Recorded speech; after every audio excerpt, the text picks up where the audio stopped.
Started. Thank you everybody for your patience. Here's Jim Kaiser with the intro. Thanks, Julia. Okay, we're here on December 3rd.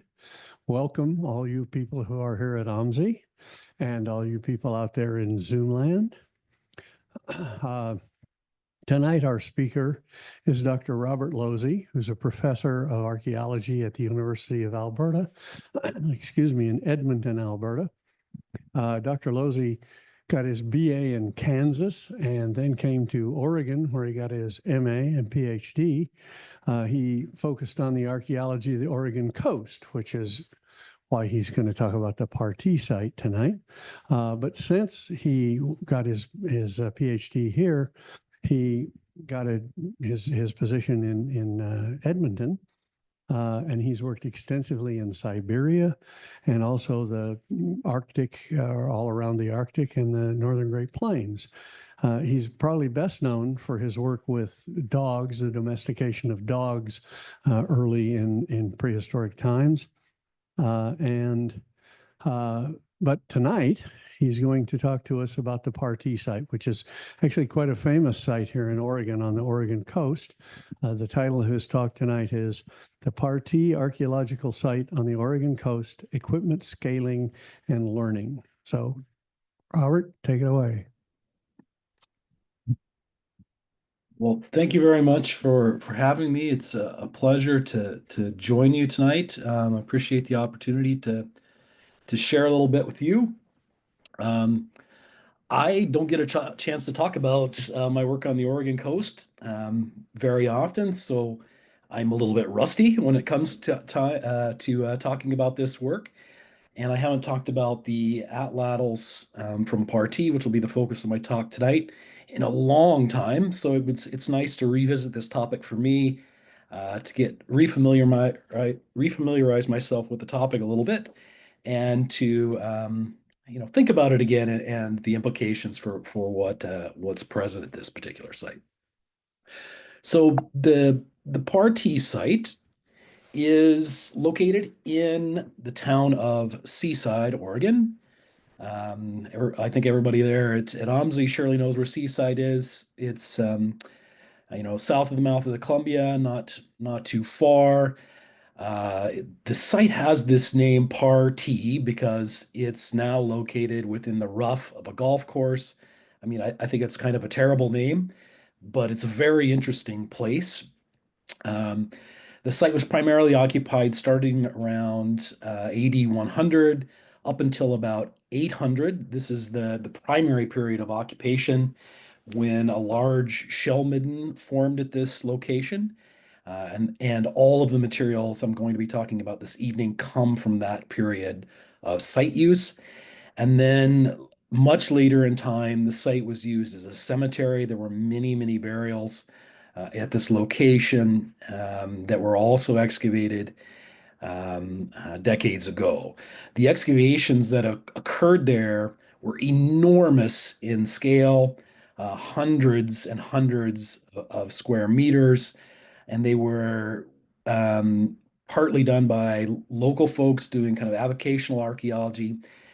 And at one point or another, George Phoebus, who was a curator at the Smithsonian Institution in Washington, D.C., kind of took the reins there and started to guide those excavations.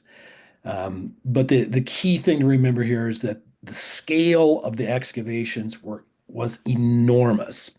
And the depth of the site was, you had like 2 meters of archaeology here. I mean, very, very dense, deep deposits. And because of the scale of the site and the scale of the excavations, the quantities of artifacts and the diversity of things that were found there has I would say, few parallels on the Oregon coast for sure, and really on the West Coast more broadly. So the site was excavated in the 1960s, 1970s. It was, by today's standards, a quite coarse excavation. They dug in 1-foot levels, used very large mesh sieves. There was not a lot of recording of where things came from, although many of the objects from the site, the artifacts on the site that are now at the Smithsonian have some sort of provenience information. And there are also, it's got to be hundreds of thousands of faunal remains, primarily mammals, birds, mammal and bird remains that are now at the Smithsonian, along with 7,000 artifacts or so from this one particular site. And I worked on this material, well, a long time ago when I was a postdoc. After finishing my dissertation work, which took place further south on the Oregon coast, down in Tillamook County. So here's just a picture from the archives in Washington, D.C., presumably by a photograph taken by George Phoebus. And you can see the really dense shell midden here. They're standing down in the bottom of the pit. It was on uh, kind of beach ridge type of landscape between the open Pacific and an estuary that was there where the town of Seaside is today. The stuff that looks white here below the surface in the photograph is the shell midden, and you can see the soil, the black soil that formed on top of the shell midden. The burials were by and large at the bottom of this soil and into the upper portions of the shell midden. And like I said, I'm not discussing anything found in the burials or the burials themselves today, just materials that came from the shell midden itself. Um, the folks that were living here were really marine, estuarine focused in terms of their subsistence practices, in terms of their diet. There are tons and tons of remains of sea otters at the site, but of course also seals and sea lions of various sorts. Lots and lots of marine birds. White-winged scoters are the most common at the site. But there's a diversity. I mean, there must be 30 species of birds or more present in the faunal assemblage. There's lots of shellfish, even though this wasn't really systematically collected by the excavators. Things like razor clams that you would get, on the beach today outside of Seaside, but also estuary shellfish, clams, and then open coast kind of rocky shellfish like California mussels are also fairly abundant there. And there's some use of whale at the site. Lots of whalebone scattered here and there in the shell midden. And I don't know if you've seen this paper from a long time ago. We found one flipper bone from a whale here with a bone point embedded in it, and we suggested a long time ago that people are at least occasionally, maybe opportunistically hunting whales at the site. But overall, people are focusing on otters, seals, sea lions, seabirds. We have very poor understanding of the fish here because, well, there was no sieving and very little collection of fish remains from the site.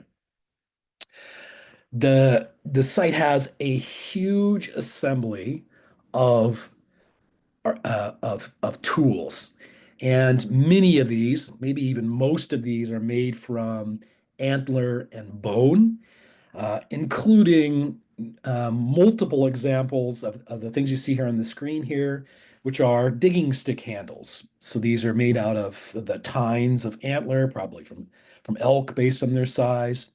The holes through the center, there was a stick that was stuck in here, and these were used typically by women for digging shellfish, for digging plant foods, and any other sorts of digging tasks. Some of them are decorated. Some of them, the third one down on the right there, was even in the process of being made. Just there a lot here for one particular site, and typically on the Oregon coast, if you have one of these in a site, we feel like we've accomplished something major. So many of these at Partee. Lots of other types of bone and antler objects. The pieces on the right-hand side there are wedges made from antler. And again, these are probably for woodworking, for splitting planks, for making housing, and any other number of wood tools that were used at the time. On the left-hand side, you see um, pieces of clubs or beaters. These are made from whalebone, for working plant materials, for beating anything that needs beating, I guess. Almost all of these highly fragmented, with the exception of the stone one shown second from the bottom there on the left. So again, fairly rare in most contexts, and lots of them at Partee. Harpoons, and this is just a small sample of the harpoon heads from Partee. So the upper left photo, bilaterally barbed, barbs on both sides of the harpoon heads. Dozens and dozens and dozens of these. Some of them, the complete ones, I mean, they're nearly a foot long. They're very, very large. Some of them are broken and resharpened repeatedly. Unilaterally barbed harpoon shown on the lower right. Again, 60, 70 of these. I've lost track of the numbers, but many and many of them. Again, some of them quite large, and some of them only, 5 or 6 inches long at the smaller end. Toggling harpoons of various sorts are also present here. The ones on the right are the kind of two-piece toggling harpoon. The ones on the left, these are the like valves. They're like little side pieces, and they were kind of closed together like a clamshell. And at one end, you had a bone pin that formed the tip of the harpoon head, and this was attached to a line. It came detached from the rest of the tool when it struck an animal. Dozens and dozens of these as well at the site. Very, very diverse in their forms. Only a few of them are actually decorated with very simple geometric designs, which is quite interesting. You can see a little bit of that on the harpoon on the second to the right there, where the cursor is. Hopefully, you can see that. Shell artifacts of various types. On the right-hand side are a number of pieces of California mussel shell that are ground, and some of these at least appear to be probably ground for making woodworking implements. So these are these big, thick California mussel shells, and they're beveled and quite sharp. And I would guess for woodworking, light woodworking use, maybe as like small adze bits. Olivella shells on the left, probably beads, and then of course dentalia. Um, so some of which, on the West Coast comes from the West Coast of Vancouver Island. We don't know for sure with these, but used as a form of currency and probably for many other purposes as well, but definitely not a food item. And, again, 10 or so of them present at Partee.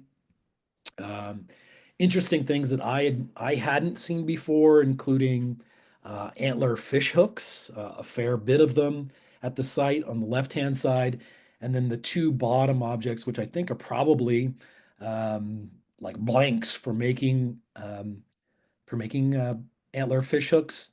So you have the kind of a B or a D-shaped piece. They're gouging out the center, haven't quite finished it yet, presumably on their way to making this sort of supportive fish hook. Again, there's just the 10 of them there present at the site, not particularly abundant. A few pieces of artwork. I think there's 7 or 8 in total out of the 7,000. In this case, hopefully you can make this out. There's sort of this nose leading into an eyebrow to the left and to the right, and little raised bumps with eyes carved into a very flat piece of whalebone. Again, that design shows up all over the place, on the Columbia River and other places. Again, not particularly surprising to see it at Partee, but also not particularly abundant anywhere on the Oregon coast.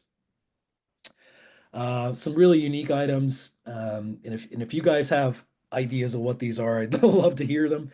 On the right-hand side, there were a number of drilled vertebrae. In many cases, these appear to be drilled in ground porpoise or dolphin vertebrae. I don't know what these might have been used for, what they were a part of, but there are multiple examples at the site, and a few unmodified ones in the faunal remains as well. On the left-hand side, we have some phalanges cetacean phalanges with these notches cut into them. And I don't know if these were being used as like a big spool for line, perhaps, maybe with the notch being the anchor point for the line that was wrapped around those eventually. And you can see they're not particularly big, but there's a number of different modified whalebone pieces at the site. But the highlight of the collection is really, well, for me anyway, is the abundance of atlatl pieces in the collection. All of these, as far as I can tell, are fashioned from whalebone. And this illustration here shows the grips or the handles of atlatls, every single one of which are broken in various states. So if I can just stop share, can you guys see me full screen at this point? Okay, so this is more or less what I'm talking about, an atlatl, a spear thrower. And what we're seeing on the diagram there is just the handle of the spear thrower, like this, more or less broken from the rest of the implement. So you have the grip on the handle end, the body of the atlatl, and at the other end, a hook. This is just a replica of one that I've made out of wood. Okay, so the hook here where the butt end of the dart or the spear that was thrown would set going forward, and the hand through like this. So you throw this overhand. In many cases, you'll see in the photograph that these loops, finger loops, had broken off, but the rest of the atlatl had stayed intact. And then people just reworked these, cut off the little broken stubs, and continued using it until they finally broke and the piece was exhausted. Okay, so let's just go back to that image. Hopefully you can see that here. So object number 2 is the more or less complete one, most similar to the one I was just holding in my hand here. Number 1, you can see if you could look at it more closely, the little stubs of previous finger loops that had been broken off and then ground back down. But various different forms, various different sizes, which is the key part I'll talk a bit about here later. And then some completely different designs entirely are also present in the site. So there are multiple kind of general forms of the atlatls at Partee. And this is remarkable in and of itself because there's a handful of wood or bone atlatls elsewhere on the West Coast. I mean, they're very rare. Most places have a single example, if that, and in many cases, there are little things that may represent atlatl hooks, but we just don't see this many, and you rarely see them made out of bone. There's something about Partee. People there really like to make atlatls out of whalebone and made them out of whalebone repeatedly. Here are some of the body and hook portions, just some of them. So the bottom pieces here are just up from the handle or the grip. Here you can see some of the more complete portions of the hook ends with the hooks there shown.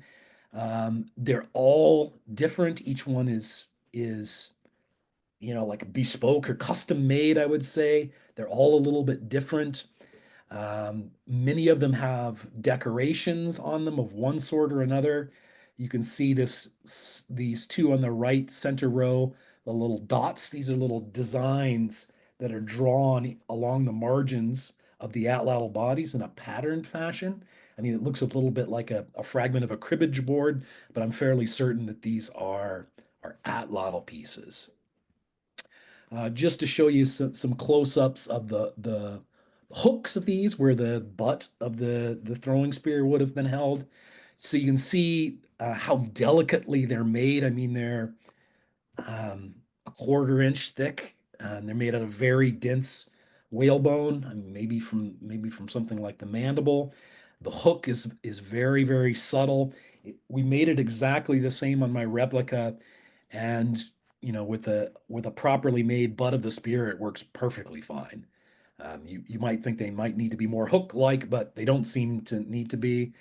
What else to say about these? The hook here on the lower right-hand side, it has got little divots on both sides of the hook. It almost looks like a little face. I don't, maybe I'm imagining things, but I can see it. Maybe you can see it there as well. The atlatls, many of them have attachment points for weights. And even these weight attachment points are variable. So the one shown on the left here, so this is the kind of central body section of an atlatl, looking at the bottom size, and there is an oval depression here, and it is kind of cup shaped to accommodate a weight that has a rounded portion to it of some sort. The one on the right-hand side has a different shape. It's kind of a sub-rectangular indentation with a flat surface. So whatever weight was attached here had a stump, a flattish stump that fit into that particular notch. Some of these, I don't have particularly good photos of them. Some of these notches for the weights have holes that are drilled through the body for cordage to attach the weight onto the body of the atlatl. And many of them are broken right where the weight attached. I'm guessing these were weak points in the atlatls, and that's one of the places that they failed when they were being used. So just to show you this a bit schematically, so we've got a couple of illustrations of the atlatls here made by my co-author in the paper, showing you the kind of different forms of the notches for the attachments of the weights. There are a few things that I'm fairly certain are atlatl weights in the site, almost all of them broken, made out of a kind of a soapstone type of material, some of them made out of bone and others out of more of a gritty sandstone type of stone. Those all seem to have kind of flattish little stump-like bases for attaching to the body of the atlatl. There are also, shown on the right-hand side, a number of spherical stones that were collected from Partee that may also be parts of atlatl. There may also be atlatl weights, perhaps, that fit into these more oval and cup-shaped depressions on the bottom of the atlatl bodies. In the catalogs for Partee, these are listed as bola stones, right? So that would have been attached to lines and then perhaps thrown at prey as a piece of hunting equipment. I am not entirely sure that's what they were used for, but I'm not entirely sure they were used for atlatl weights either, but it's certainly possible. Some of them are really heavy, and I think probably too much weight for an atlatl. The other really divergent form of atlatl at Partee is this little piece. So you can see here it's about 8 to 10 inches long. The pieces here fit together, so we have more or less the whole object. It's more or less flat. It has a groove down its center to accommodate the throwing spear. It has the hook at the end for the attachment of the spear, and then these indentations for the grip at the other end.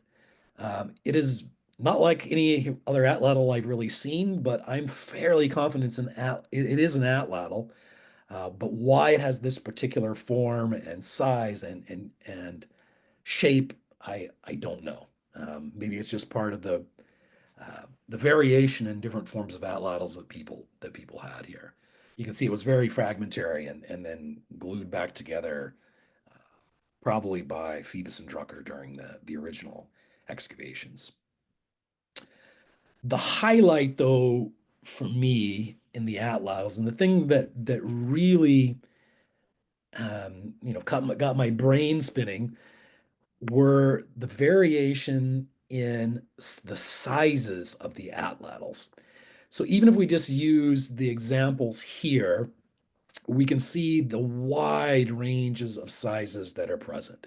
So those are my hands in the right hand picture, holding the most complete atlatl grip from Partee.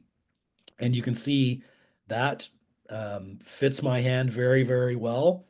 And you know, on the for what is that? My right hand into my left hand, which is the right photo here. You can see another one of the atlatl grips that was half the size and clearly would not fit an adult sized hand. And there are multiple atlatls at the site that appear to be too small to fit adult hands. So why do we have, or why might we have such a range in the sizes of atlatls, or at least ranges in the size of atlatl grips at Partee? Well, the common way in which this would be explained in archaeology would be to call these things toys.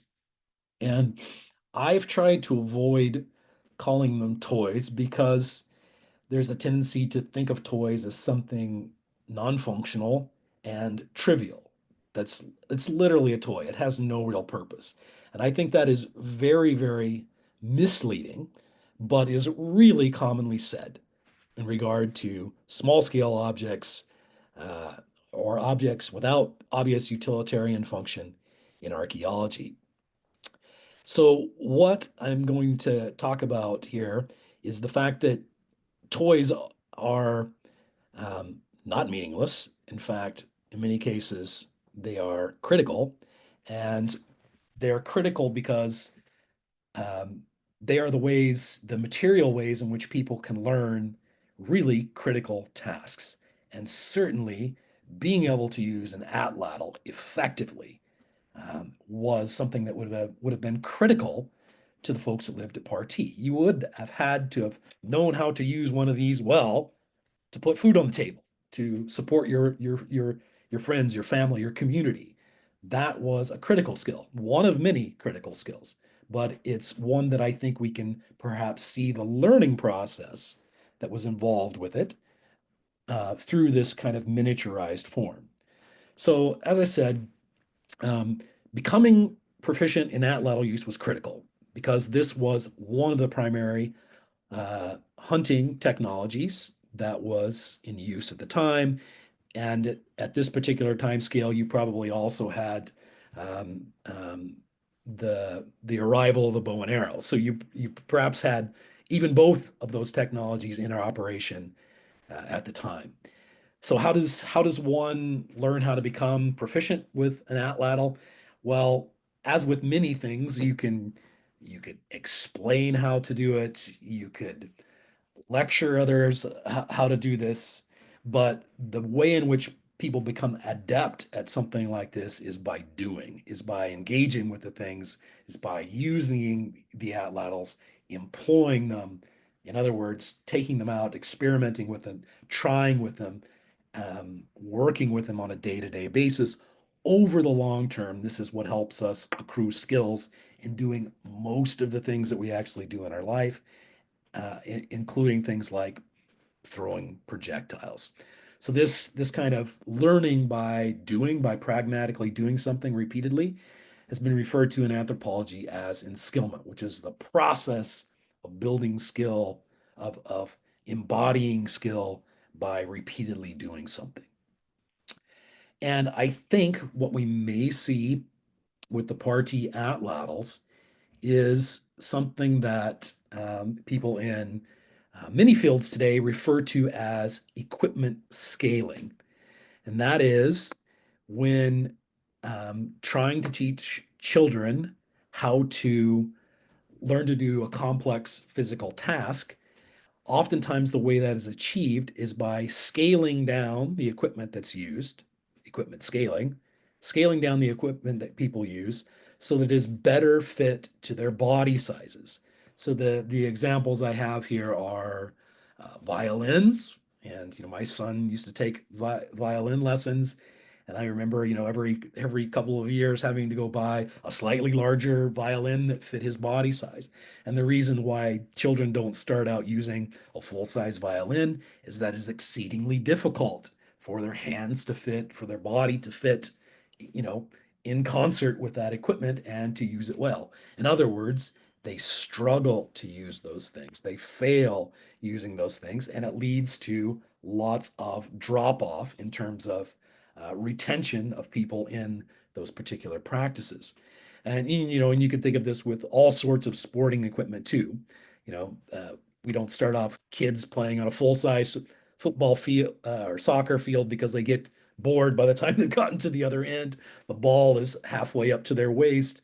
The goal is too big to defend, and so on and so forth. So we scale things down to fit their body so that they achieve a higher level of success in the short term and maintain attention and develop skill in doing those things. And I think this is something that we should expect to have happened in the past with particularly critical skills.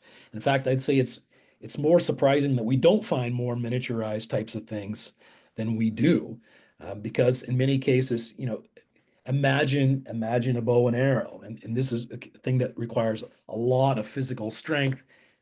Teaching someone, a small person, a child, with a full-size bow, it's just never going to work. It's too much strength.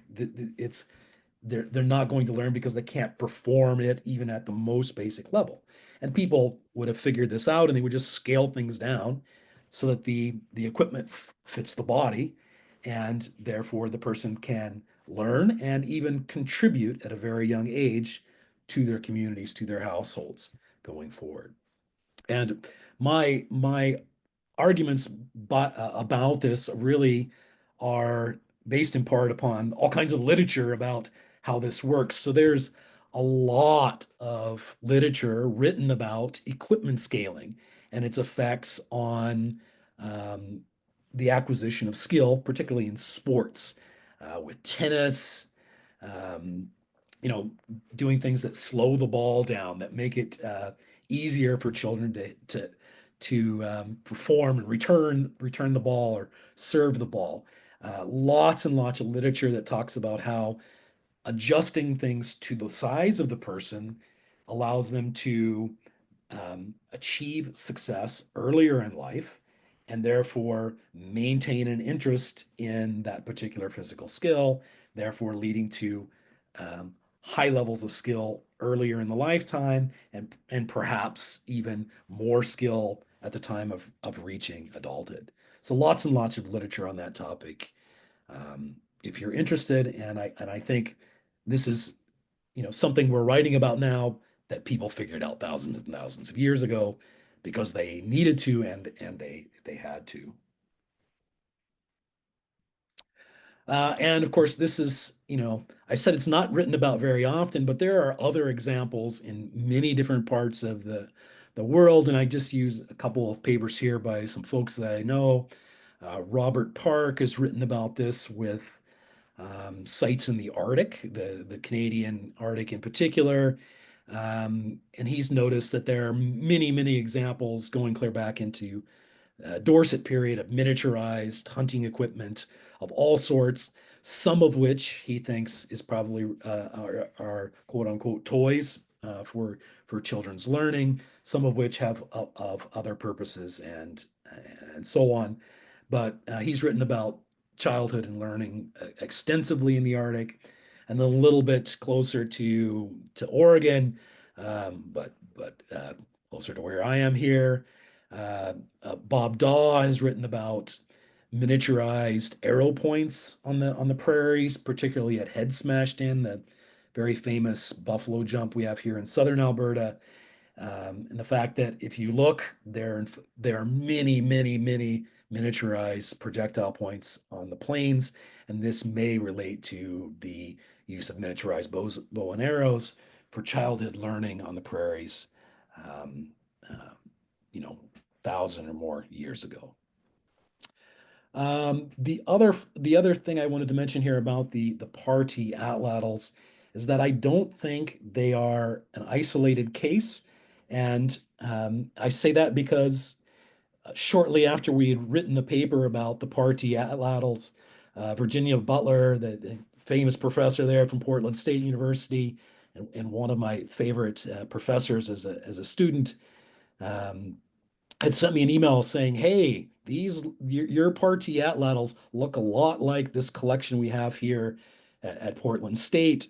Um, the like number 4 there, the style of the grip is almost identical to a couple of those from Partee, and some of these are quite similar.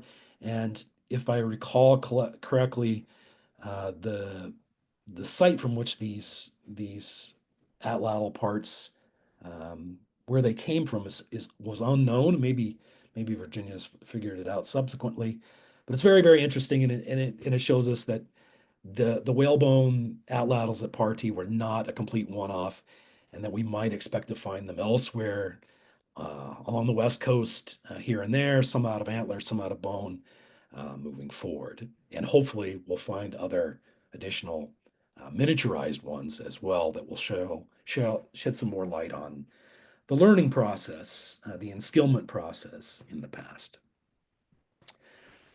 Thank you very much for your attention. I'm happy to share any of our papers we've written about Partee, or any of the photographs here if you're more interested. So please send me an email at the address listed here, and I'll try to get back to you soon. Thank you very much. Thank you so much.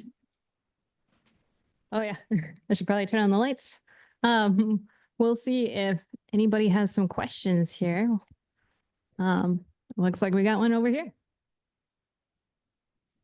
So years ago, I had the privilege to go with Bob Drucker to both the Partee and the Palm Rose sites. And I was wondering if the Partee and the Palm Rose site shared the same culture, or if they were seasonal villages, or just one culture moving back and forth. Both locations had their own unique attributes, and probably food was occurring at different times for those two locations. Yeah, I don't think they're part of the same, certainly not the same contemporaneous, like living at the same time and moving from Palm Rose to Partee, and then the Avenue Q site, which is also very nearby. And they also don't overlap too much in terms of when they were occupied, in terms of like general periods. Whether one was descendant to the other, I also don't know. There are quite a few differences in the styles of the artifacts between Palm Rose and Partee. Palm Rose famously has a rectangular, probably wood plank house. There was no such houses like that at Partee. So the answer is, I don't know. I'm fairly certain they are not contemporaneous places that were occupied during different seasons, though. All right, thank you. Hey. A familiar voice for you. Hey there, Virginia Butler. Oh, hi, So Virginia. just to take it out, I don't know what has played out with the origin of those atlatl parts, but I'll look into that in the next few days and let you know whether some of the sleuthing that was going on was going to take care of that. But Yeah. one of the things that, I mean, it's just so fascinating, really, just this technology that you have it at all. And I'm wondering about the extent that your kind of mind wandering has thought about what kinds of hunting strategies were being used. Is this in the water? Were they in small watercraft in calm estuaries? Or and I mean, I know that also here's this other piece. Are there any traditional perspectives about the use of atlatls in this part of the North Pacific? I mean, we know about them in the far north, but how does this fit into that? And are there atlatl parts like this in the far north? Yeah. So my guess is there's a lot of hunting going on from watercraft.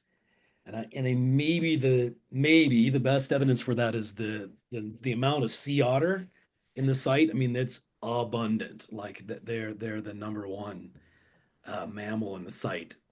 If I remember correctly, lots and lots and lots of them. And those guys are just not going to be on land, so they're taking them in the water, and that probably means from a canoe.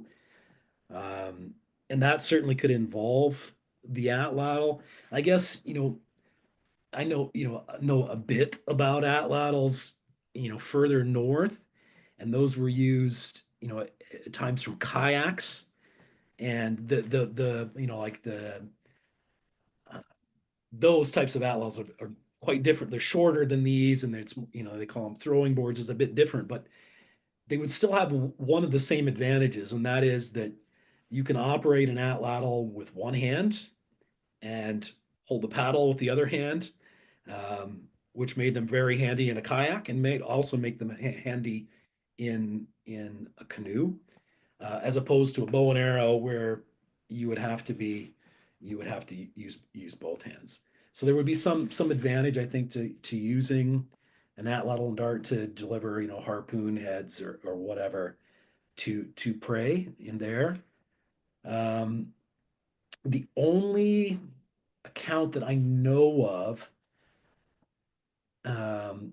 from like the Columbia area of atlatl use was shared with me a long time ago by Scott Byram, and it was from the fur trade era. And there were, I don't know if they were folks that work, I think maybe, and this is probably, I'm probably butchering this, they may have been hunters that were captured by fur traders from Kodiak Island that still hunted with kayaks and using atlatls. And he had found this reference to this somewhere near the mouth of the Columbia River hunting sea otters, I think. That's the only account that I'm aware of atlatl use in that, in this region of the coast. Yeah. Amazing. Yeah. Any more questions here at the planetarium? Any questions online? Yeah. These are some good questions, so it's hard to follow up on that. Looks like I don't see anything here. Oh, hi. Oh, I see a couple chat. Oh, great talk, and thank you. Looks like that's it for questions. Thank you so much for your talk. That's an amazing site. I can't believe how prolific it is. So if all the 7,000 plus, you said, yeah. Yeah, it's shocking compared to certainly anything else I've worked on in Oregon for sure. And the preservation too. Like I don't, yeah. Beautifully preserved material. I mean, it's classic kind of shell midden preservation with a pretty heavy emphasis on making bone and antler tools. So you have a big art. I mean, if we just talked about lithic tools, there would be a few hundred. But because of the emphasis on bone and antler and shell, we've got 7,000 or so. That's amazing. Well, thank you so much. We all appreciate it. It was a great talk. And yeah, thank you so much. Yeah, thank you very much. Thanks for coming out and yeah, and allowing me to share this with you. I really appreciate it. Yeah, and I know there's a few attendees that they're not asking the question now, but I think you're going to get some follow-up questions. So Yeah, that's great. Yeah, happy to do it. all right. Well, thank you, and you have a great night, everybody in Zoom, and thank you everyone at OMSI Planetarium.